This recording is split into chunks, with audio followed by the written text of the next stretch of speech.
Ok.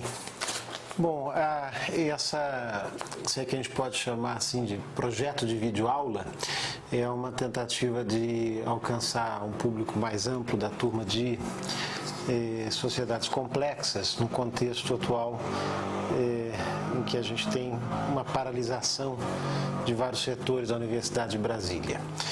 Hoje, na aula de hoje, tínhamos poucas pessoas em sala, então eu combinei de compartilhar aqui algumas orientações para o estudo do texto do Roberto da Mata, sabe com quem está falando?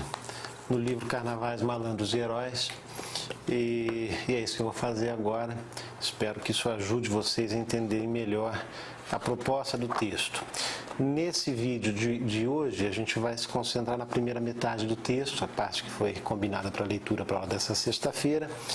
E depois, no início da semana que vem, eu passo uma orientação de leitura da segunda parte do texto. E vamos fazer também a prova dessa unidade da disciplina em casa. Por que eu quero dedicar alguma atenção especial a esse texto? Esse texto ajuda a gente bastante a aplicar, ou entender a aplicação das questões conceituais que a gente veio discutindo ao longo de toda a primeira parte do curso, numa situação concreta. O Roberto da Mata, nos anos 70, quando escreve esse livro, está preocupado, como era uma preocupação recorrente na antropologia da época, em dar uma interpretação para o Brasil, para a sociedade brasileira, uma interpretação a partir das ferramentas da antropologia, que explicasse algumas das características estruturantes da sociedade brasileira. Por isso ele se refere sempre aqui ao sistema, quando ele está chamando de sistema, o sistema de valores que estruturam o modo de ser e estar no mundo do que a época se chamava de sociedade brasileira. Claro que a base empírica da pesquisa é muito localizada, mas há uma proposta, não só nesse ensaio. Esse ensaio compõe um livro, que tem um projeto totalizante, né, de entender, a partir da análise de alguns elementos marcantes na sociabilidade brasileira, as suas características estruturais. Quais são esses eventos? Então, ele vai analisar o carnaval, vai analisar as procissões religiosas, a ideia de malandragem, as histórias de malandragem, e vai analisá-los como rituais, eventos rituais. Muito baseado na interpretação de rituais dada à teoria de rituais na leitura do Victor Turner. E um ritual, ao contrário do carnaval, do 7 de setembro, os desfiles cívicos e tal, são coisas das quais a gente se orgulha, quer mostrar para o mundo, ensinar para as crianças, há um ritual que é um pouco escondido na nossa autorrepresentação nacional, que é esse momento crítico em que alguém aciona essa frase para colocar o outro no seu lugar. Sabe com quem você está falando? Então ele vai tomar isso também como um ritual. Aqui um ritual deve ser analisado nesses mesmos termos que se pode analisar o carnaval, mas é um ritual que tem um sentido oposto ao de celebração da nossa nacionalidade, do qual a gente de alguma maneira se envergonha. E por quê? Primeiro que é um rito de separação radical e autoritária de duas posições de pessoa. Quando acontece esse rito, você cria uma situação em que dois indivíduos deixam de ser indivíduos, passam a ser pessoas em posições sociais específicas, e há a afirmação de que essas pessoas não são iguais e que uma está em posição hierárquica superior à outra e, portanto, em condições de impor uma interpretação para aquilo ou uma vontade para aquela situação de conflito que surge. E é por isso um pouco escondido da nossa autorrepresentação, porque ela evidencia uma situação de conflito. E a gente tem horror ao conflito. Esse momento de separação, de explicitação de que não somos iguais, de que há quem manda e há quem obedece, é, de certa forma, a negação do jeitinho, da cordialidade, né, da malandragem, que são dimensões rituais da nossa sociabilidade celebradas, que mostram que mesmo aqueles que não estão em posições estruturalmente empoderadas, sempre conseguem dar um jeito, dobrar a situação ao seu favor, promove uma ideia de equiparação. Aqui não, aqui o que se celebra é justamente a separação ou a segregação, né? E por isso não gostamos e escondemos. Indica, quando acionado esse rito, o reconhecimento de uma situação indesejável de conflito. Ninguém gosta disso. O ideal seria que não fosse preciso, mas quando o conflito está ali, as pessoas usam isso para superar esse conflito. E ao contrário de uma sociabilidade marcada pelo igualitarismo, pelo individualismo moderno, a ideia de que todas as partes são iguais, aqui o conflito incomoda. Numa ideologia mais puramente individualista, o conflito é entendido como inevitável e como parte do sistema social. Quer dizer, num sistema em que todos são equivalentes, mas não são idênticos, né? São iguais, mas não são idênticos. E vão ter, portanto, cada um, o indivíduo nunca é idêntico ao outro. Pelo contrário, o indivíduo tem uma singularidade que o constitui. E por isso mesmo ele é um indivíduo, não se confunde com o outro. Mas no plano dos direitos, no plano do valor, ele tem o mesmo valor do outro, os mesmos direitos do outro, as mesmas potencialidades do outro. Mas como ele tem os seus próprios interesses, é natural que haja no sistema conflitos de interesses entre as partes e entre os indivíduos. Então, o conflito é natural, vai aparecer. E o que uma ideologia individualista constrói como solução para isso? A ideia é de que o conflito precisa ser administrado, ou as duas partes sentam de igual para igual, conversam e chegam num acordo e pronto, ou então recorrem a um terceiro que vai mediar aí essa construção de um acordo entre iguais. Então, o conflito é inevitável, é normal, é natural, não ameaça o sistema. Num ordenamento hierárquico, é muito diferente. O conflito é a situação em que as normas e as diferenças não estão claras e é preciso que elas sejam recolocadas e fiquem claras. O conflito, nesse sentido, é uma ameaça à ordem e ele precisa ser eliminado, ele não pode aparecer, ele é uma anomalia. E é assim que a gente tende a ver o conflito na sociedade brasileira. Tanto é que o nosso judiciário tem como missão a pacificação social. Não é administrar os conflitos inevitáveis que acontecem, é eliminar, extirpar o conflito, promover a pacificação social, que é a reposição dessa ordem social. Essa é uma forma de interpretar o conflito muito característica de ideologias hierárquicas, ou de uma representação hierárquica da sociedade, né? E a gente passa por aí. Então, esconder o conflito é, nas palavras da Marta,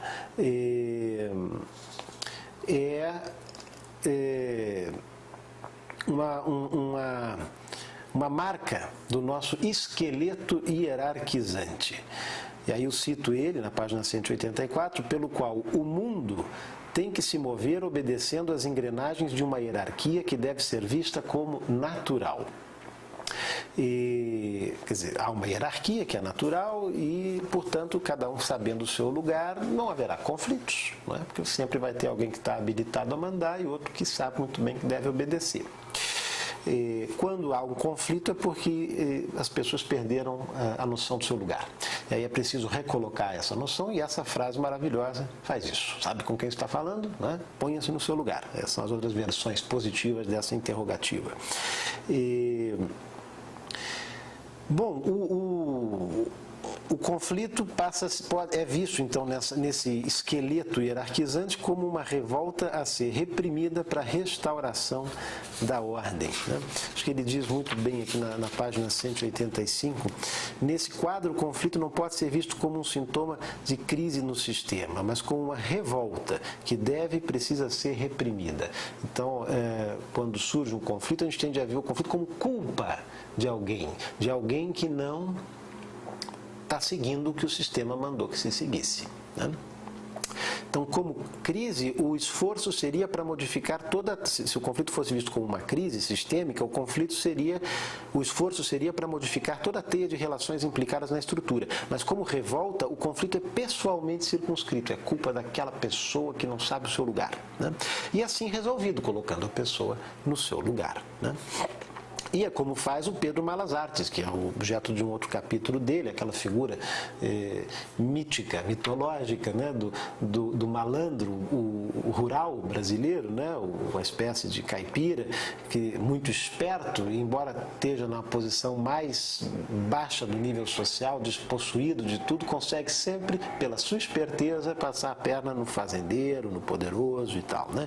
É como faz o Pedro Malas Artes, que diante do fazendeiro cruel e explorador, não acusa o sistema de dominação, mas o fazendeiro. Entre a modificação do sistema ou do seu agente, Pedro Malas Artes atua como aquela generosidade típica dos pobres, castiga o agente e mantém o sistema. Então, o que ele está apontando aqui é uma característica claramente hierarquizante da sociedade brasileira, mais próxima da ideologia holista do que da ideologia individualista, no sentido do Montiano, e isso é uma marca desse texto. Para o Mata, a sociedade brasileira não é uma sociedade como a indiana, predominantemente holista, e não há indivíduo aqui. Claro que há, mas ela também não é predominantemente individualista, né? Ela tem essas duas marcas e isso gera em nós um dilema. Tanto é que o subtítulo do livro é Para uma Sociologia do Dilema Brasileiro, que vai ficar mais claro na segunda parte desse ensaio. Pois bem,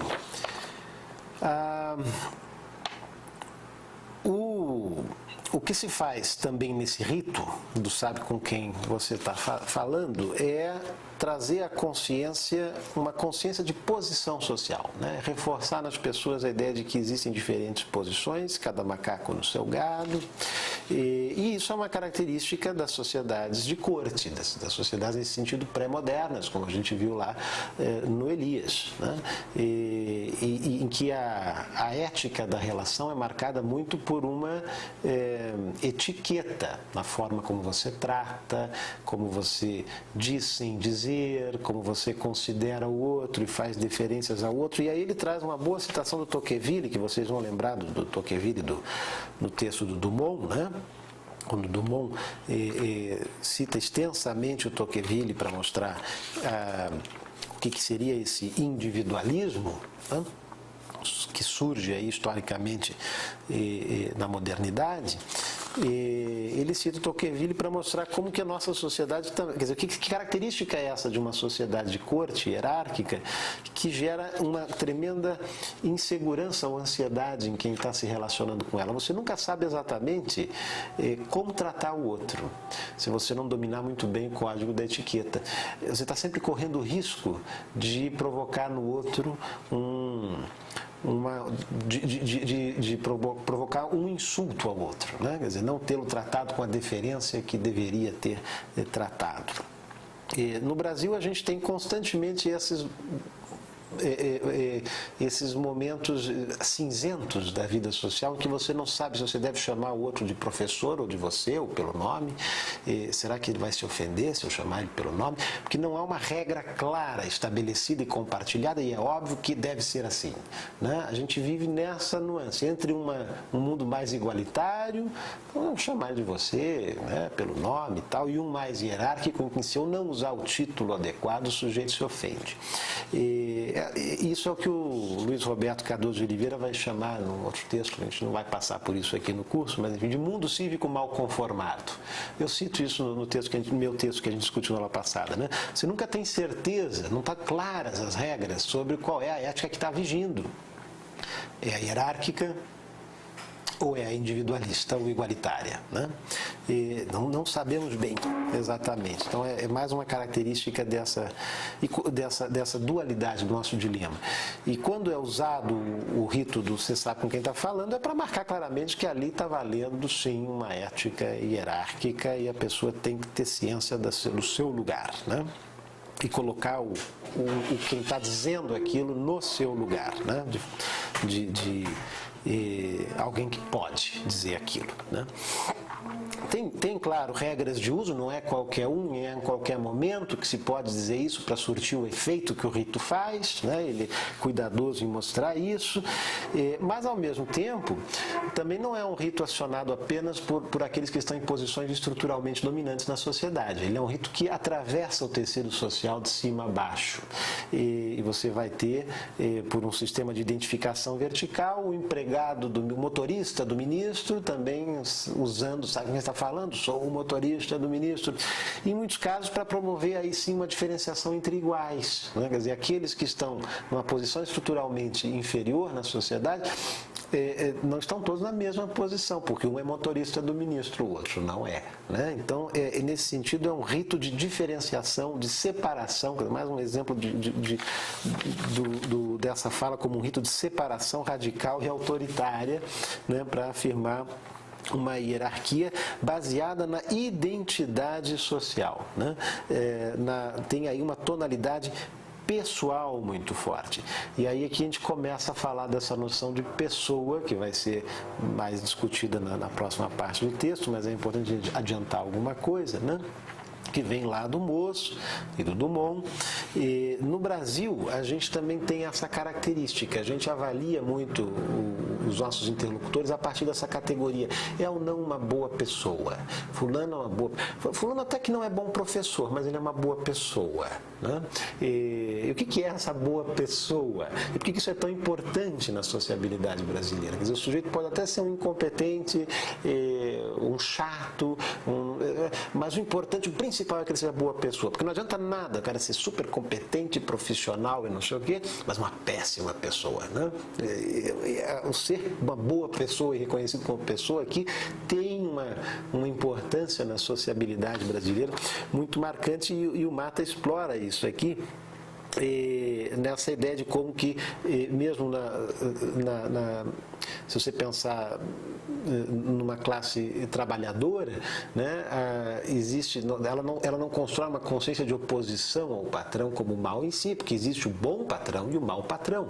E o bom patrão é aquele que, mesmo que não me pague bem, ele me considera, ele demonstra consideração à minha pessoa, né? E eu tive um exemplo curioso quando morava em Minas Gerais, uma senhora que nós contratamos para trabalhar em casa como diarista. Ela dizia: não, para mim o mais importante não é nem o pagamento, é a consideração.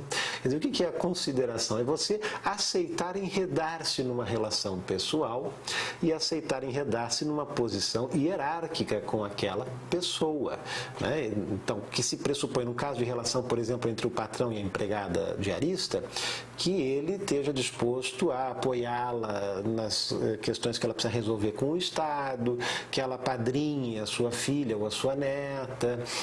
Quer dizer, que você, portanto, se envolva numa relação pessoal com aquele sujeito que é, na verdade, um prestador de serviço. Numa ideologia igualitarista, individualista moderna, a relação patrão-empregado é absolutamente impessoal, né? Marcada aí por direitos e obrigações previstos em lei, e não me interessa o que você faz da sua vida particular. Eu estou lhe contratando para fazer um serviço aqui de tantas horas, dessa e dessa maneira, e lhe pago X por isso, e recolho todos os encargos que tem que recolher e tal, cumpro os meus direitos, os meus deveres, você cumpre os seus, e todos temos os nossos direitos garantidos. Numa sociabilidade mais hierárquica não é assim que funciona. Mais importante do que garantir direitos abstratos é que esse sujeito que está me contratando me reconheça como pessoa, e isso se expressa na forma da consideração, né? Me considere. E esse é o bom patrão, é uma boa pessoa, né? Não adianta nada o outro que paga, assina a carteira, paga INSS, não sei o que, mas não quer ser padrinho da minha filha, vive reclamando quando eu tenho algum problema, que por isso tem que chegar mais tarde no serviço, ele não entende, né? Enfim, que se recusa, portanto, a compartilhar um universo de sociabilidade íntimo comigo, né? Então, esse é um mau patrão. por mais que ele pague bem e recolha os encargos e assine a carteira, né? Então, com isso, o Mata está mostrando que para entender essas formas de hierarquização na sociedade brasileira, não basta olhar apenas para as clivagens econômicas e para os critérios de divisão de classes a partir do critério econômico, né? Quer dizer, porque há uma hierarquia que se sobrepõe a essa e a reorienta, e a reordena, reorganiza e marca aí várias outras formas de diferenciação social e que tem a ver com a consideração, com a pessoa, com a personalização, com as relações pessoais, né? E esse rito do sabe com quem está falando chama muito atenção para isso, né? Chama atenção para o domínio da pessoa por oposição ao domínio da lei, né? Quer dizer, o domínio da lei é esse domínio da impessoalidade e da universalidade, a universalização, é o domínio, portanto, do indivíduo. E num ordenamento mais hierárquico, esse não é o domínio central. O domínio central é o domínio da pessoa, né, dos indivíduos localizados numa posição específica em relação a outros, né? E tem um trecho interessante na página 195, em que o Mata diz: o sabe com quem está falando, então, por chamar a atenção para o domínio básico da pessoa e das relações pessoais, em contraste com o domínio das relações impessoais dadas pelas leis e regulamentos gerais, acaba por ser uma fórmula de uso pessoal, desvinculada de camadas ou posições economicamente demarcadas. Então, não é uma exclusividade das classes dominantes. Todos têm o direito de se utilizar do sabe com quem está falando. E mais, sempre haverá alguém no sistema pronto a recebê-lo, porque é inferior, e pronto a usá-lo, porque é superior, em qualquer nível, né, ou em qualquer local. Mas há algumas regras também. Não adianta o sujeito querer usar se ele não tem ou não é visto como merecedor daquela posição. Ele vai parecer pernóstico, arrogante, etc., né? Quer dizer, é preciso que o sujeito, de fato, esteja numa posição reconhecida pelo outro como superior, né? Mas ele continua: sabe com quem está falando, e podemos dizer isso sem receio de cometer um curto-circuito sociológico, é um instrumento de uma sociedade em que as relações pessoais formam o núcleo daquilo que chamamos de moralidade, ou esfera moral, e tem um enorme peso no jogo vivo do sistema, sempre ocupando os espaços que as leis do Estado e da economia não penetram. E a fórmula sabe com quem está falando é assim uma função da dimensão hierarquizadora e da patronagem que permeia nossas relações diferenciais e permite, em consequência, o estabelecimento de elos personalizados em atividades basicamente impessoais. Então, aquele monte de fórmulas da modernidade que o Giddens nos mostra, né, de separação de tempo e espaço, que estão todas assentadas na impessoalidade, no esvaziamento de um sentido local, não acontecem aqui quando a gente usa um ritual desse. Esse rito chama atenção para a centralidade de um domínio completamente distinto desse. Por isso a gente pode dizer não moderno, né? Que é o domínio de uma moralidade fundada na pessoa, uma esfera moral fundada na pessoa como valor, na sua posição e nas suas relações como valores centrais, que é uma característica de uma ideologia holista ou hierárquica. E aí ele começa a trazer alguns bons contrastes com uma sociedade como a americana, que também não existe, vamos lembrar aqui, sociedade puramente individualista, igualitária, versus uma puramente hierárquica e holista. Essas são ideologias que estão sempre, como também já dizia o Dumont, não existe nem nunca existiu uma sociedade plenamente moderna, né? Quer dizer, a modernidade é um projeto, uma coisa fundada nesses valores, mas que não se realiza plenamente. Então, as sociedades concretas estão marcadas por ideologias holista e individualista. Mas algumas estão mais presentes, em algumas sociedades tem uma presença mais central da hierarquia, em outras mais central da igualdade. E ele pega aqui um contraste interessante entre os Estados Unidos, que teria essa centralidade maior na igualdade, e a brasileira, onde o núcleo duro da moralidade são as relações pessoais e a personalização, né? E aí lembra que lá existe um ditado que é o simétrico ao sabe com quem você está falando, que é o Who do you think you are? Quem você pensa que é? Que é usado para pôr alguém no seu lugar de igual, quando esse alguém de repente começa a querer ser tratado como diferente, merecedor de diferenças e tal, aí ele já recebe alguém e vai dizer, quem você pensa que é para ser tratado diferente? Você é igual, como todos nós, né? E não se aceita essa presunção de uma diferença natural e de um tratamento, portanto, que deve ser naturalmente distinto, né? Ainda nessa comparação com os Estados Unidos, há uma discussão interessante sobre o igualitarismo legal, né? Quer dizer, como que a gente, em contraste com os Estados Unidos, nessa formulação de tipos ideais, vamos lembrar que isso é muito mais nuançado do que aparece aqui, lidamos com o reconhecimento legal da diferença. Então, nos Estados Unidos, pós a abolição da escravatura, imediatamente se consolidou na lei direitos diferentes para brancos e negros, né? Acabou-se com a escravidão, mas consagrou-se na lei diferenças de direitos, a política de segregação. E a lei era o lugar para a afirmação dessas diferenças, porque a lei é universal e se aplica em qualquer circunstância. No Brasil, onde essa centralidade do indivíduo perde lugar da pessoa, depois da abolição, a desigualdade sumiu da lei, né? Com a abolição, agora são todos brasileiros, todos iguais, mas ela migrou para o corpo. Então passa-se a construir todo um conjunto de representações de que o corpo negro é um corpo sujo, né?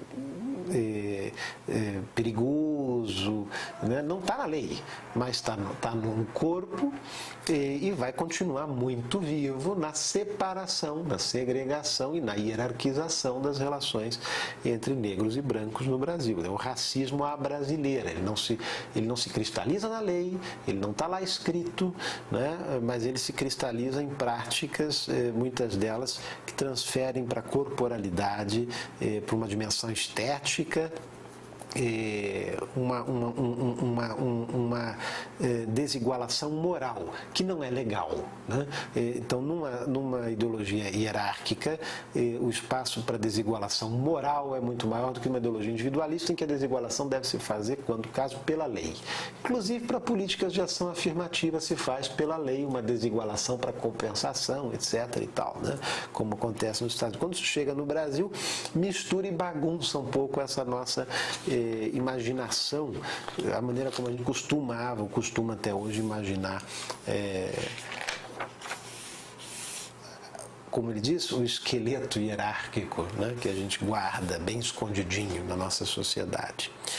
E há exemplos na literatura para isso. Lima Barreto, ele traz a teoria do medalhão do Machado de Assis, né? E mostra que medalhões há em toda a sociedade, não só nas camadas superiores. Então, isso, em linhas gerais, o rito do sabe com quem você está falando. Mas aí ele vai querer entrar mais a fundo numa sociologia desse rito e pensá-lo como um drama social. Essa é uma noção do Victor Tanner para análise ritual. O drama social é a ação que rompe com a norma social vivida e o conjunto de ações de compensação que tem que ser desenvolvido depois para restabelecimento da ordem. São aqueles momentos, e por isso são rituais, são momentos excepcionais, que paralisam ou que rompem a rotina social, quer dizer, em que essa rotina é transformada, é interrompida de alguma forma. Aí você já pensa em revoluções, em guerras e não sei o quê. Não. É uma coisa do cotidiano também. E o bom exemplo disso está aqui, você sabe com quem está falando. É um momento em que, de repente, tensão, o climão, né? Há um drama social aqui, a rotina está interrompida. E não por causa da fala, do uso do sabe com quem está falando, mas por causa da situação que gerou o uso, né? Então são os exemplos que ele dá aqui no texto, né? De acidente de trânsito, de parada pela polícia, de inconformidade com o tempo de espera de atendimento e tal, são os em que aquela situação rompe a rotina de alguém, daquelas duas pessoas que se envolveram naquela situação, uma quebra de rotina, há um conflito emergente e esse conflito é o momento de aparente ruptura das normas. Você já não vai reagir num momento de conflito desses a partir do mesmo conjunto de regras que você reagiria na sua rotina. E o que vai surgir ali, dependendo de como você encaminhar aquilo revela muito sobre os mecanismos de funcionamento das relações entre pessoas e grupos numa sociedade. No Brasil, quando você tem muitas dessas situações, para superar o conflito, para transcendê-lo e restabelecer a rotina e a norma, faz-se uso do sabe com quem está falando, né? É a solução para passar do impasse, para superar o impasse, para superar o conflito e restabelecer a rotina, né? E é uma marca, claro, de reposição de uma hierarquia, né? Poderia haver outras, né? Então, nesse sentido, você tem no drama social no qual costuma surgir, ou sabe com quem está falando, um primeiro momento, um primeiro ato do drama, porque drama também traz isso evidentemente do teatro, né? Então, o primeiro ato do drama é o ato do anonimato. Então, dois anônimos, dois cidadãos, dois indivíduos se encontram e ali há um impasse, né? Esse é o segundo ato, o conflito, né? Algo que não deveria acontecer, aconteceu. E você tem dois, aparentemente, nesse momento, anônimos ou indivíduos iguais, tendo que lidar com esse conflito. O terceiro ato é onde vem a carteirada, que é a identificação de pessoa, né? Sabe com quem está falando é o momento de identificação de pessoa. Você deixa de ser o anônimo, o indivíduo, e passa a ser a pessoa. E aí sim cria condições, é a passagem do universalizado, do anônimo, do indivíduo, das regras gerais, para o localizado em uma hierarquia específica, é que vai permitir a superação do impasse, né? E nesse sentido, sabe com quem você está falando, é um rito de passagem também, né? Em que você passa do anonimato para a posição localizada e de pessoa. E aí tem uma coisa interessante, né? A gente olhar lá na página 211,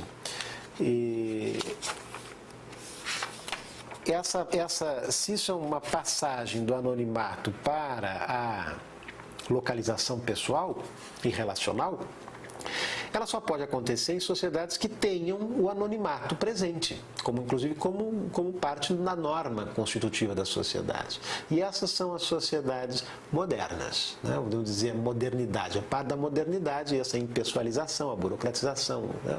E as características lá que o Giddens nos falava.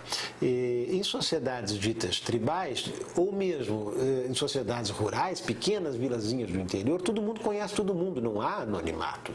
Não há cidadãos em abstrato, né? Todo mundo é alguém, é filho do fulano, é sobrinho do Beltrano, é não sei o quê, todo mundo se conhece. Mesma coisa numa aldeia de um distrito de Timor-Leste, de um interior de um país na África ou numa sociedade ameríndia, né? Você vai ter não há essa ideia do abstrato, do cidadão abstrato, né? Anônimo. E, portanto, sabe com quem você está falando, indica que na nossa sociedade existe sim uma dimensão moderna forte. Existe o anonimato e o cidadão, ele está lá. E em algumas situações ele cria um problema, porque você, para resolver aquilo, não há dispositivos ou internalizados que sejam burocráticos e impessoais. Você vai resolver pela personalização. Aí sim, por fazer essa transição, deixar de ser anônimo e virar alguém, que aí você está em condição de resolver, evidentemente, a seu favor, né? Quer dizer, se você tiver condições de colocar-se como superior ao outro e passar por cima dele, né? Nesse sentido, um ritual de separação e autoritário, né? Extremamente autoritário, como de geral é a nossa sociedade. O que ele diz na página 211 sobre isso, que me parece muito importante para os fins dessa disciplina? Todos os casos, de fato, implicam, os casos que ele citou, né, de uso do sabe com quem está falando, essas passagens de um papel universalizante a outro muito mais preciso, capaz de localizar o interlocutor dentro do sistema que se toma como dominante. Por isso, sem dúvida, abundam os sabe com quem está falando ligados a membros das Forças Armadas, que pretendem ter entre nós o monopólio dos eixos autoritários e hierárquicos. Do mesmo modo, entende-se por que o sabe com quem está falando é raro ou inexistente em sociedades tribais ou parciais, onde todos se conhecem e se relacionam entre si por meio de laços múltiplos ou multiplexos, como diz o Gluckman. Pois nesses casos, o sistema social não se atualiza por meio de papéis universais. Essa é uma característica, a gente pode dizer, das tais sociedades complexas. Os sistemas sociais se atualizam por meio de papéis universais. Quer dizer, eu posso morrer amanhã que o departamento de antropologia põe outro professor para vocês. Não tem problema nenhum. Ou não sejamos tão dramáticos, mas algo que pode acontecer. Nós entramos em greve agora, em agosto eu tenho que sair para o meu pós-doutorado, se tivermos que repor as aulas em setembro, não serei eu que vou fazer isso. Mas isso não é problema algum, porque quem dá esse curso não é a pessoa do Daniel, é o professor do departamento de antropologia. Então a sociedade se repõe, o sistema se repõe, ou se atualiza por meio de papéis universais. Quer dizer, pode ser qualquer um que seja professor do departamento de antropologia e que entenda, e para ser professor do departamento de antropologia tem que entender de teoria antropológica, tem que saber disso e pode dar essa disciplina. Não é que é uma disciplina que só o Daniel pode dar, porque o Daniel tem um conhecimento pessoal que é só dele, intransferível, não é? E que se não for ele, ninguém mais pode, né? Então, uma característica desses sistemas sociais modernos é esse de que ela se atualiza por intermédio, se atualiza por meio de papéis universais. Nas sociedades ditas tribais aqui, para a gente começar, ainda trabalhando com essas dicotomias, depois a gente desmancha um pouco mais elas, mas enfim, em universos rurais, em universos marcados por relações personalizadas, o sistema social não se atualiza dessa maneira, mas ao contrário, por intermédio de identidades sociais precisas, como as que são dadas pelas teias de relações sociais nascidas da família, da vizinhança, do compadrio, da nominação e, acima de tudo, do parentesco. Nessas formações sociais, então, não temos o caso de um policial que é também pai, marido, filho, compadre, mas inversamente, temos um pai, marido, filho que, por tudo isso, pode ser policial, né? E na sociedade moderna, não, seria o contrário. Então aqui a gente tem uma boa formulação para trazer essas nossas leituras de até agora e pensar a aplicação disso numa formulação mais propriamente útil a uma investigação antropológica. Por isso também é a importância da gente entender bem esse texto, né? O sabe com quem você está falando pode ser também um ritual de reforço para avisar a consciência, avivar a consciência das diferenças necessárias à vida social em situações de insuportável igualdade, né? E, ao mesmo tempo, ela tem uma dimensão de encantamento, de revelação da identidade secreta. Um encantamento negativo, na verdade. Quer dizer, porque, de repente, você está ali lidando num plano um pouco ambíguo, que você não sabe bem se a pessoa, quem que é aquela pessoa, você trata ela como um anônimo e ela revela a sua identidade sendo uma pessoa importante, e aí você fica numa posição ruim. Esse é o mundo cívico mal conformado que nós vivemos. Você nunca sabe exatamente se você não vai ser admoestado por não ter tratado alguém com a deferência que esse alguém imaginava que deveria ter recebido. Isso numa sociedade em que a ideologia individualista está mais clara, cristalina e assentada, não faz o menor sentido. Mas aqui faz. Vocês certamente vão pensar em situações e exemplos de vida de vocês em que vocês já passaram por essa angústia de saber bem, não sei bem como é que eu devo tratar o sujeito, será que ele vai se ofender ou não, né? Se eu faço isso, se eu faço aquilo e tal.